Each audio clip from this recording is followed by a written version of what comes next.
불안과 고통은 누구에게나 있다. 사람들은 인생에서 불안과 고통이 몰려올 때 그 원인을 외부에 있다고 생각한다.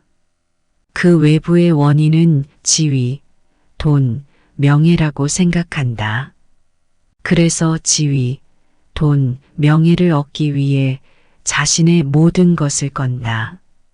과연 지위, 돈, 명예가 있으면 불안과 두려움이 없을까? 그렇지 않다. 불안과 고통은 누구에게나 있다. 불안, 고통은 인간이 벗어날 수 없는 굴레이기 때문이다. 불안과 고통은 외부 현상에 대한 마음의 작용이다. 우리는 불안과 고통이 오면 마음의 평정보다 원망의 대상부터 찾으려 한다. 외부의 원망의 대상을 통해서 잠시 마음을 돌리려 한다. 그러나 불안과 고통은 쉽게 없어지지 않는다. 남들보다 부자가 아닌 것을 탓하고 일을 많이 시키는 직장 상사 탓을 한다. 항상 남의 탓을 하고 세상을 바라보니 내면은 냉소적이고 부정적이 된다. 부정적인 마음은 외부에서 만들어진 것이 아니라 스스로 만들어낸 것이다. 스스로 만들어낸 나쁜 마음은 조금씩 인생을 공허하고 허무하게 만든다. 우리가 불안과 고통의 씨앗들을 마음에서 없애지 않는다면 결국은 완전히 무기력한 인간이 된다. 지금까지 생각을 깨 부수고 태도를 바꿔라. 무기력하지 않은 인간이 되려면 태도를 바꾸어야 한다. 지금까지 옳다고 생각한 것들을 완전히 깨 부수어야 한다. 내가 가난하다는 생각을 부수어라. 나는 가난하지 않다. 왜 가난이란 무엇이 없는 상태를 말하는데 나는 가진 것이 많다. 아직까지 젊음이 있다. 시간이 있다. 젊음과 시간은 돈보다 더 중요한 것이다. 그러니 나는 부자다. 이렇게 자신의 태도를 바꾸어야 한다. 불안과 고통에 대한 생각도 깨 부수어야 한다. 나는 불안하지도 않고 고통스럽지도 않다. 왜 불안은 잘 알지 못하는 것에서 오는데 어차피 잘 알지도 못하면 불안해봐야 아무 소용없다. 원래 인간은 먹고 살기 위해서 노동을 해야 한다. 그러니 고통은 원래 인간에게 주어진 것이다.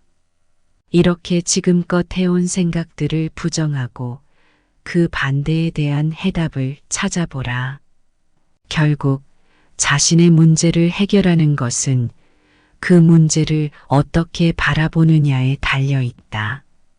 세상을 보는 태도를 바꾸면 더 이상 내게 주어진 문제에 대해 남 탓을 하지 않는다. 대신 현재에서 긍정을 찾고 답을 찾아보게 된다.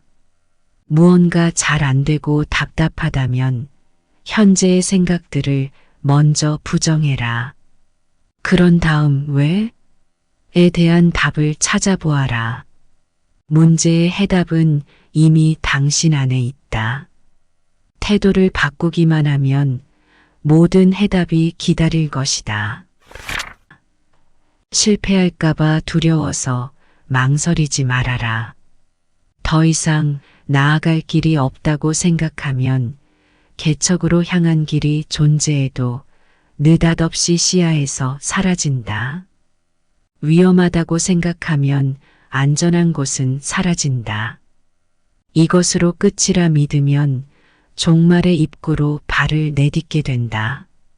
어떻게 할까라고 생각하면 불현듯 최선의 대처법을 찾을 수 없게 된다. 두려워하면 패배한다, 파멸하고 만다. 상대가 너무 강하기 때문에 지금까지 없던 공경에 빠져 있기 때문에 상황이 너무 나쁘기 때문에, 역전할 수 있는 조건이 갖춰져 있지 않기 때문에 패배하는 것이 아니다.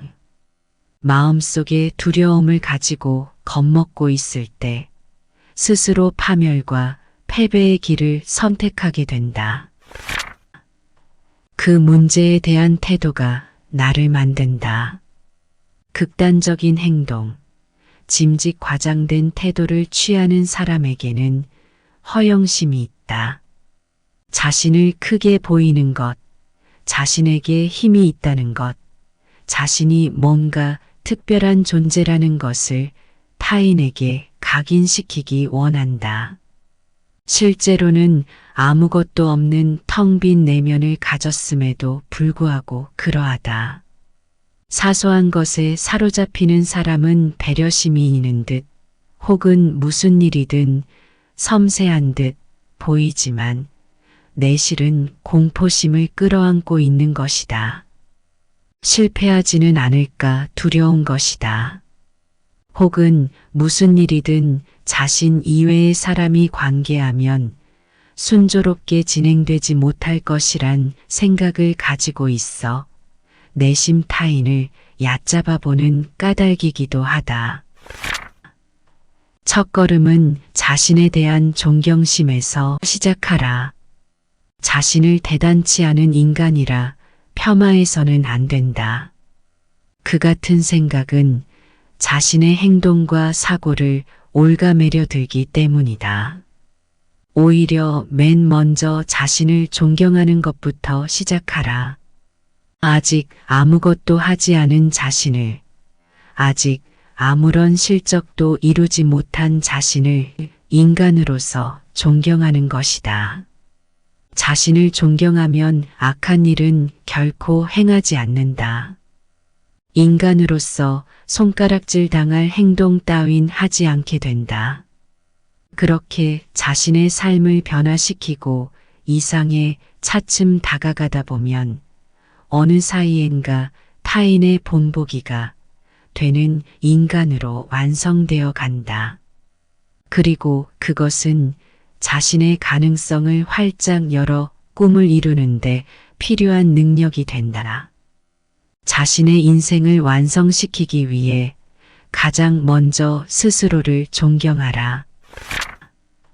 자신의 왜에 대한 답을 찾아라. 수많은 방법론을 담은 책을 읽어도 유명한 경영자나 억만장자의 성공 노하우를 배워도 자기 자신에게 맞는 방식과 방법을 찾는다는 보장은 없다. 먹는 약 하나도 그 사람의 체질에 맞지 않는 경우가 있는데 하물며 타인의 삶의 방식이 자신에게 맞지 않는 것은 전혀 이상할 것이 없다. 문제는 자신의 왜에 대하여 전혀 자각하지 못한다는 데 있다. 자신이 왜 그것을 하고 싶은지, 왜 그것을 원하는지, 왜 그렇게 되고 싶은지, 왜 그 길을 가고자 하는지, 그 같은 물음에 깊이 사고하지 않고 명백히 파악하지 못했기 때문이다. 자신의 왜라는 의문에 명백한 대답을 제시할 수 있다면 이후의 모든 것은 매우 간단해진다. 어떻게 해야 하는지에 대해서도 곧 알 수 있다. 일부러 타인을 흉내내면서 허송세월을 보내지 않아도 된다. 이미 자신의 길이 눈앞에 명료히 보이기 때문에 이제 남은 일은 그 길을 걸어가는 것뿐이다. 스스로를 아는 것부터 시작하라. 자신에 대하여 얼버무리거나 스스로에게 거짓말을 하며 살지 말라.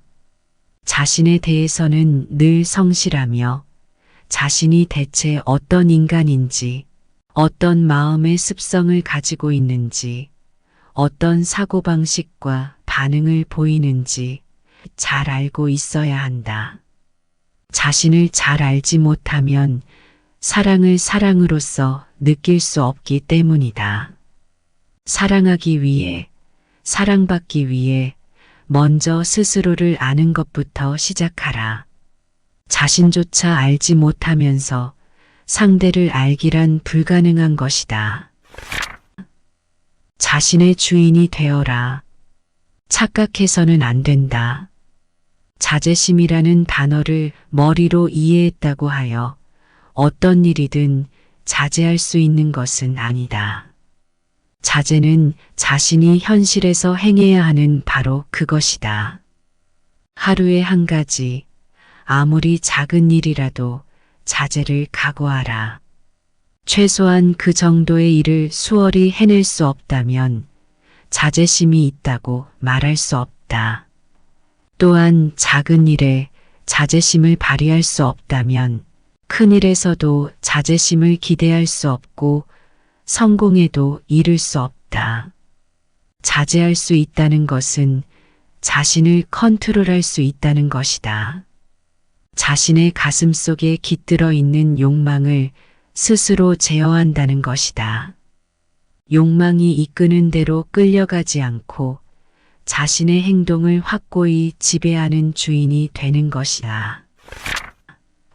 자신을 멀리서 바라보라. 많은 사람들이 자신에게는 너그러우면서도 타인에게는 엄격한 잣대를 들이댄다. 어째서 이 같은 일이 일어나는가? 스스로를 볼 때는 너무 가까운 거리에서 바라보는 반면 타인을 볼 때는 너무 먼 거리에서 윤곽만을 어렴풋이 보기 때문이다. 이 거리를 반대로 두고 차분히 타인을 관찰하면 타인은 그만큼 비난받아 마땅한 존재가 아니며 자신은 생각만큼 너그럽게 허용할 만한 존재가 아니라는 사실을 깨닫게 된다. 자신에 대한 평판 따위는 신경 쓰지 마라. 누구든 자신에 대한 타인의 생각을 알고 싶어 한다. 자신을 좋게 떠올려 주기를 바라고 조금은 훌륭하다 생각해 주기를 바라고 중요한 인간의 부류에 포함되기를 바란다. 그러나 자신에 대한 평판에만 지나치게 신경 써서 남들이 하는 이야기에 귀를 쫑긋 세우는 것은 좋지 않다. 왜냐하면 인간이란 항상 옳은 평가를 받는 것은 아니기 때문이다. 오히려 자신이 원하는 평가를 받는 경우보다 완전히 상반된 평가를 받는 것이 일반적이다. 현실이 이러함에도 불구하고 자신의 평판이나 평가 그것과 따위에 지나치게 신경 써서 괜한 분노나 원망을 가지는 것은 어리석은 짓이다. 타인이 어떻게 생각하고 있는가, 그 같은 일에 지나치게 연연하지 마라.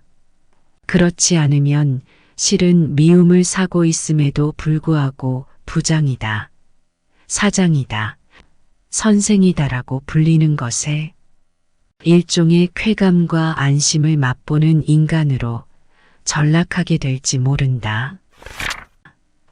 실증을 느끼는 이유는 자신의 성장이 멈췄기 때문이다. 좀처럼 간단히 손에 넣을 수 없는 것일수록 간절히 원하는 법이다. 그러나 일단 자신의 것이 되고 얼마간의 시간이 흐르면 쓸데없는 것이냥 느껴지기 시작한다. 그것이 사물이든 인간이든 마찬가지다. 이미 손에 넣어 익숙해졌기에 실증이 난다. 그러나 그것은 자기 자신에게 실증나 있는 것이다. 손에 넣은 것이 자기 안에서 변하지 않기에 질린다. 즉, 대상에 대한 자신의 마음이 변하지 않기 때문에 흥미를 잃는다. 결국 계속해서 성장하지 않는 사람일수록 쉽게 실증을 느낀다.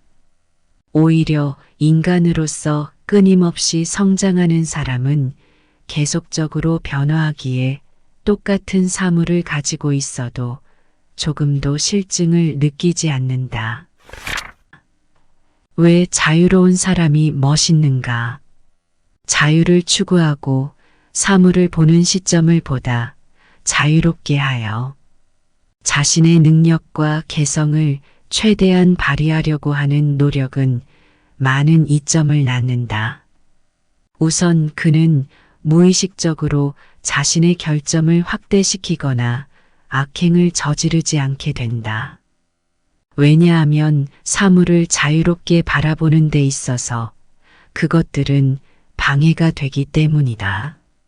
마찬가지로 자신을 자유롭게 함에 있어 방해가 되는 분노나 혐오의 감정도 자연히 필요치 않다. 진정 자유로운 사람이 활기차고 말쑥한 인상으로 비춰지는 것은 실제로 그의 정신과 마음이 이처럼 현명하기 때문이다. 정신의 자유를 위해서는 진정으로 자유롭고 싶다면 감정이 제멋대로 날뛰지 않도록 어떻게든 구속할 필요가 있다.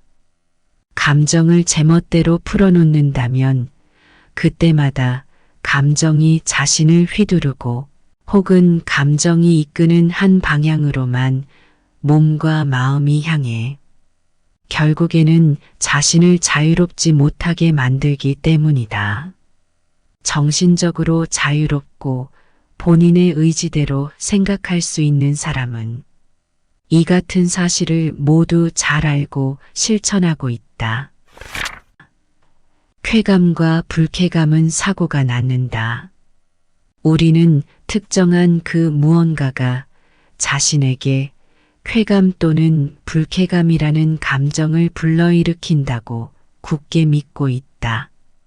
그러나 실제로 그 모든 것은 자신의 사고방식의 작용에 의한 것이다. 예컨대 우리는 어떠한 일을 한 다음 그렇게 하지 않았다면 좋았을 텐데라며 불쾌감을 맛볼 때가 있다. 반대로 이렇게 했더니 최고의 결과를 얻었다며 쾌감을 맛보기도 한다. 이 같은 생각이 가능한 이유는 자신이 두 가지 방법 가운데 어느 쪽이든 선택할 수 있었다고 믿기 때문이다. 결국 어떤 상황에서건 자신은 항상 선택의 자유가 있다는 전제에서 나온 생각이다. 그러나 자신에게 선택의 자유가 있었다는 그 같은 생각조차 없다면 어떨까 벌어진 상황에 대한 쾌감, 불쾌감이 생길 여지 따위도 없을 것이다. 인생은 끝없는 도전과 성장의 과정이며 거기에는 실패의 두려움이 함께 따라온다. 니체의 말대로 인생을 완성시키기 위해서 먼저 스스로를 존경하자. 삶이 두렵고 힘들지라도 자신의 인생의 주인이 되어보자. 끊임없이 성장해 나아가는 당신을 응원한다.